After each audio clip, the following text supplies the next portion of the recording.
Yes, thank you very much, Carsten. Welcome, everyone. Thank you, Nadia, for a very nice presentation. And there was a nice questions, and I can see many questions are popping up already. So let me just take you on this journey, looking at this project we have been doing, and we are still digging into the data. I'm Kolarik from Technical University of Denmark, and I will speak a little bit more about how we try to actually look whether we could derive some sensor properties from these data, from the exposures, from the experiments Nadia just presented. Just a little bit of introduction. Okay, MOS VOC sensors seem to be an obvious choice when we talk about demand control ventilation. They can detect how some producers like to say beyond CO2. They can detect human occupancy, but also some other events taking place in the space. They are much cheaper than the sensors we are using today. They consume less power. They are quite suitable for applications in so-called Internet of Things. So you can prop these sensors to different portable devices. You can distribute them around the building in the ventilation ducts. There seem to be really a lot of advantages in using them. Well, are there so some disadvantages? And the discussion we had just now is actually pointing towards those issues also. Well, yes, there are some disadvantages. Non-selectivity, so the issue that we are actually measuring a broad range of volatiles, broad range of pollutants is one of them. Another issue is that we are actually measuring a relative response when we talk about the resistance of the sensitive layer. And this makes, together with this non-selectivity, as we call it, calibration, as we know it from other sensor types, quite difficult.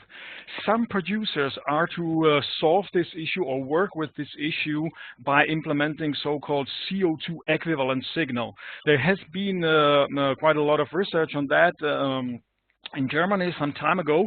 And if you look at the picture at the bottom of my slide here, this is a kind of marketing picture from some of the producers.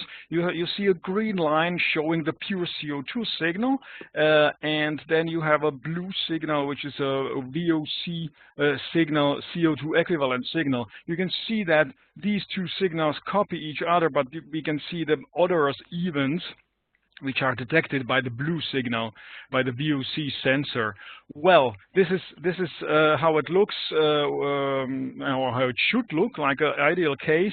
We have done some time ago some experimental campaign as a part of ClearUp project, which is a EU FP7 funded project. We have done some measurements in some university offices at the Technical University in Prague. We had a bunch of sensors on a rack situated about the working places of the people, and to your right you can see a kind of snapshot of the results. You have a one-man office during 3 consecutive days. Gray areas are the periods when the person is in the office. Black line is a pure CO2 sensor as we know it now, and the orange is the VOC sensor, MOS VOC sensor, CO2 equivalence. And what you can see here is that some of the days these two signals, they differ actually quite a lot. Then we have a peak at the end of the day related to cleaning maybe. Another day we have a kind of agreement between these two signals, but the day after we have again a difference in the CO2 and CO2 equivalent signal. So the conclusions we have made from this research, some of the conclusions, okay, about 50% of occupied time, these sensors or these signals were actually in agreement. But 11% of occupied time, the VOC sensor signal, so CO2 equivalent signal, would actually trigger ventilation or ask for more air in contradiction to the CO2 sensor. So we would be actually ventilating more. There were other situations like what about periods of without occupancy. But in general, what I print in bold here is that our conclusion was that it's not just replacing CO2 sensor with MOS VOC sensor, even if it offers CO2 equivalence. That's probably something which Nadia mentioned already a little bit, that it's not just plug and play, replace one to another. So objectives and approach we had here, okay, first thing, we talked a lot about this non-selectivity. We said, okay, we are not targeting specific pollutants. We just look at scenarios when we release pollution in our homes.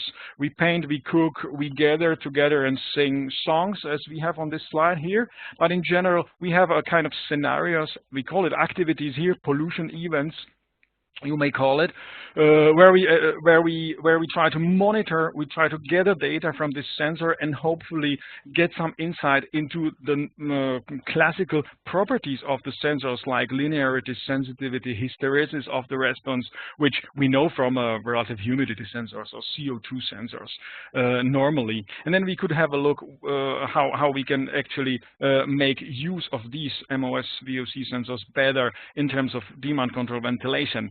Here, this is a kind of busy slide, but I will go through it anyway. So this is a little bit of methodology. How do we actually study, or what we did with these data? Well, response patterns, you can have a look how the response of these sensors develops, and that's what Nadia already presented. It's an absolute response of the signals, where you could see that some of the signals were vertically shifted, and then to cope with that, we can look at the relative response, where we try to normalize the signal with some kind of steady state response, for example, before the pollution event. Then we try to have a look at the work which was done already in 1992 by a group from IEA Annex 18, actually, where they looked at demand control ventilation sensors and using so-called characteristic curves. Then I would like to draw your attention to the picture in the right, where there is just empty box now. On the x-axis, we have a kind of reference concentration, and that's let's take the TVOC measured by PTRMS. That's the dark brown lines showed by Nadia in her presentation, and then so it's like an aggregated signal from the precise analytical instrument, and then we have a reaction of some MOS VOC sensor on the y-axis. So what we first get will be a bunch of dots. When we do a pollution event, we can color them for the build-up and decay afterwards. And what we do next is that we actually fit a linear regression model into these data points. So we got R-squared variances explained for this data, which then gives us a linearity. Is the response of the MOS VOC sensor linear to the reference concentration? What we can do next is that we have a look at the slope of the regression lines, and this would then give us a sensitivity of the signal. So delta change in the reference concentration, delta change of the signal we are looking at, or response of the sensor we are looking at. So that would be a sensitivity of the sensor. And last but not least, we could pick up three distinct concentrations, C1, 2, and 3, and then try to estimate which concentration, or have a look which concentrations we would get from the response, from the MOS VOC response.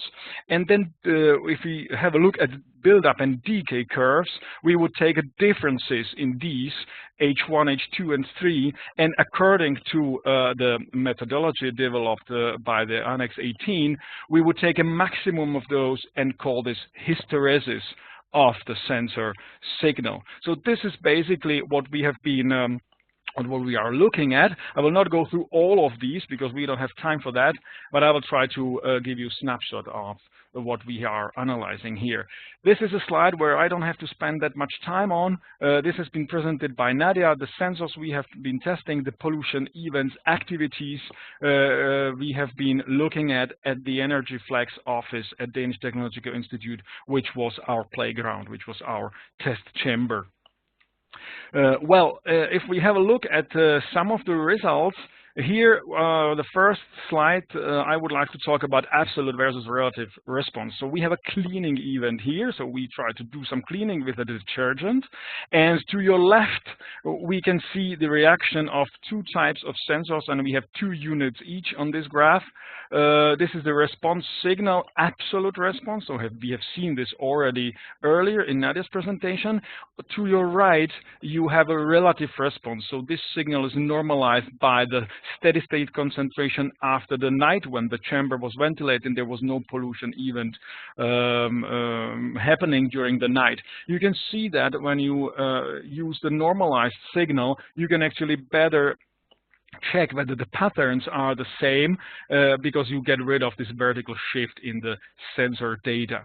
And you can see that both types of the sensors are actually reacting quite similarly to the peak we have created with the cleaning event. Okay, the next result is actually a characteristic curve, and here I take an example only in one of the sensors called SGX. There's a lot of graphs, so we start from the left top. This is a reaction to cleaning event again, and this is the TVOC aggregated signal from the PDRMS measuring instrument. So this is basically aggregated signal of all the volatiles detected there. When you have a look at the left bottom graph, this is the signal from one of the SGX sensors, and this is a relative response. So you can see that the baseline in the morning when there was nothing happening, that's like a 1, and then you can see how the signal is increases and decreases again in a relative measure. Okay, so when we put these two signals against each other, we get the picture to the right with the yellow background, which is a characteristic curve. On the x-axis, TVOC aggregated signal from PDRMS, and relative response on the y-axis. And you can see colored buildup and decay, and I try to plot also the linear fit lines to the graph. So when we do this for all the data from all the sensors we have been testing, and we do this for all the pollution events or activities, how you call that, you are getting something which would look more usable than what I have been presenting so far. And this is actually a kind of aggregated picture. I present only sensitivity here. So on the graph, we have sensitivity at the log scale, just for better visibility, on the y-axis, and on the x-axis, we have a different sensor types we have been testing. And then the colored dots are actually the different pollutions events or activities we have been going through. So what you can see here, you have a comparison of the sensors in terms of their sensitivity. What you can see here immediately is that the sensitivity of the particular sensor type actually differs among the activities. So if you take SGX sensor, because we talked about it before, you can see that its sensitivity to the cleaning even is actually 10 times higher than the sensitivity to the linoleum exposure, so kind of building material emissions. Another thing we can see quickly from this here, that the second sensor in a row, the IEQ sensor, has a most kind of consistent sensitivity. You can say the dots vertically are most close together. Another observation one can make is that the first, the second, and then the fourth sensor tested, they have a kind of similar sensitivity or comparable sensitivity to the cleaning event. These are these blue dots up here. Another nice observation is that actually the lowest sensitivity we observe for the painting event, which was quite tremendous IAQ event. There was a lot of pollution generated. This is something we have to study more because it's really connected to what kind of chemicals are actually released during this event in relation to what the sensors are actually catching. So this was a little bit about how we can have a look at the different properties of the sensors using this data we have generated during these experiments. And now I would like to stop a little bit about the ventilation control issue. Nadia started a little bit about that. we have some issues here. The first issue is that usually the data sheets for the sensors, they don't really include a lot of data about the properties of the sensors. Forget sensitivity or linearity or hysteresis, but sometimes the accuracy is missing, and these kind of quite important data. It depends a little bit from who you are actually buying the sensor and so on, but in general it's a rather sparse amount of information there in comparison to other sensor types. The relative signal, the relative response in the resistance is an issue also, and this has been observed already by the Annex 18 experiments.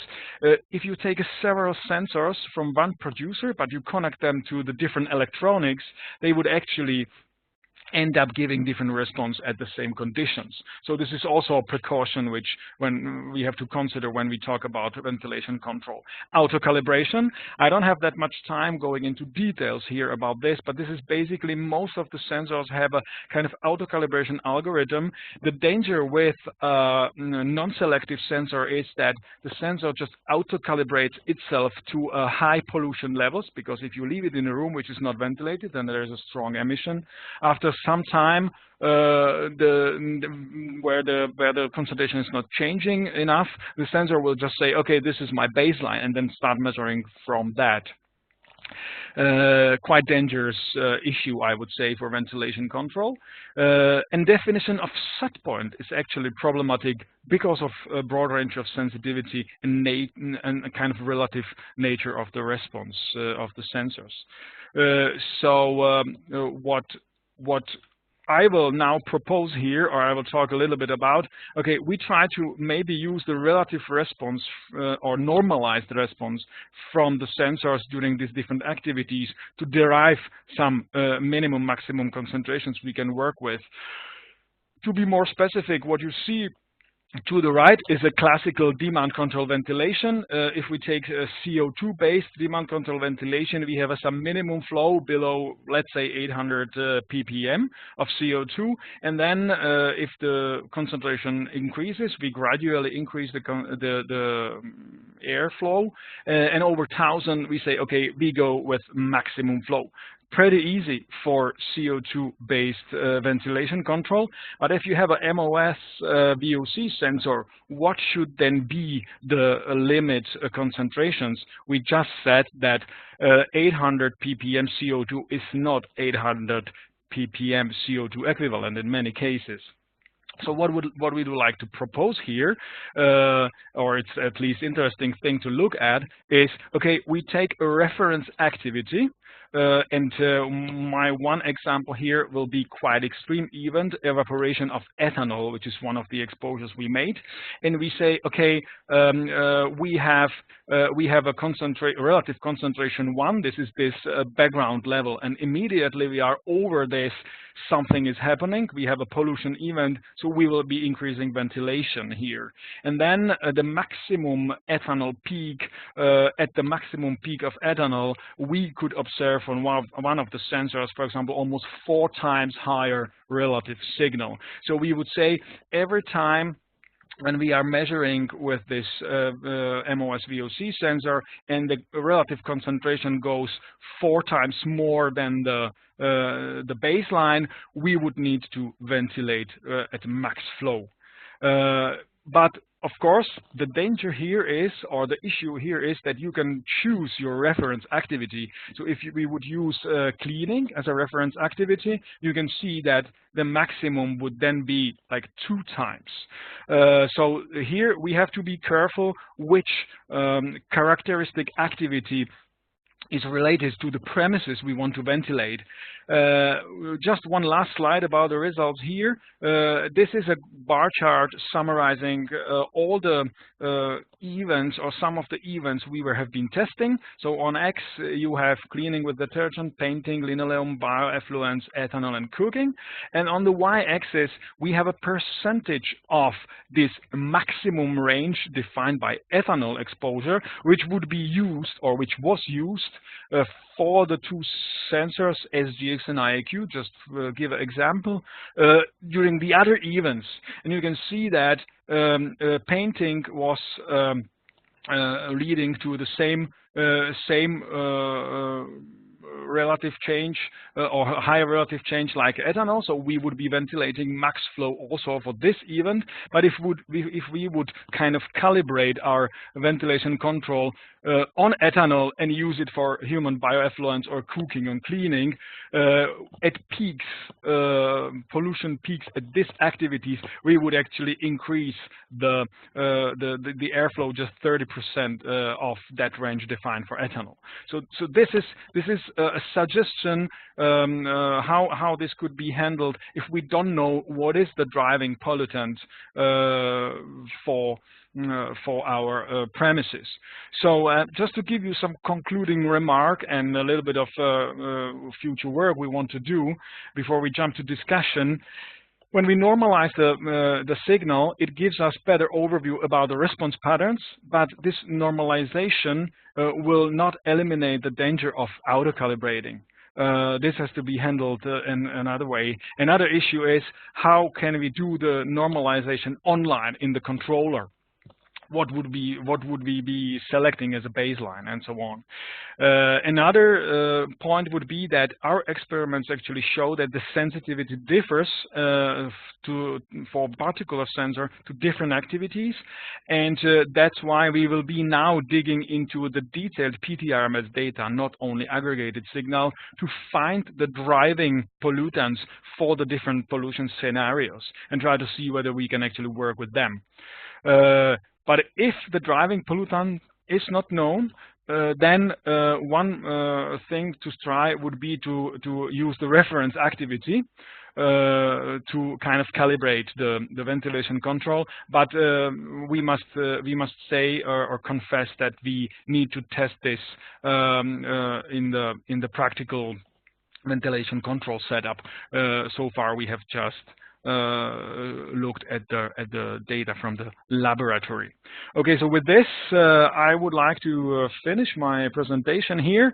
I have some acknowledgements. Is the project called Rumen Solutions funded by Energy Agency or demonstration and development support here in Denmark, and then I have some references which were mentioned in the presentation. It's just to make an overview of the references which have been mentioned in the slides. Okay, thank you very much.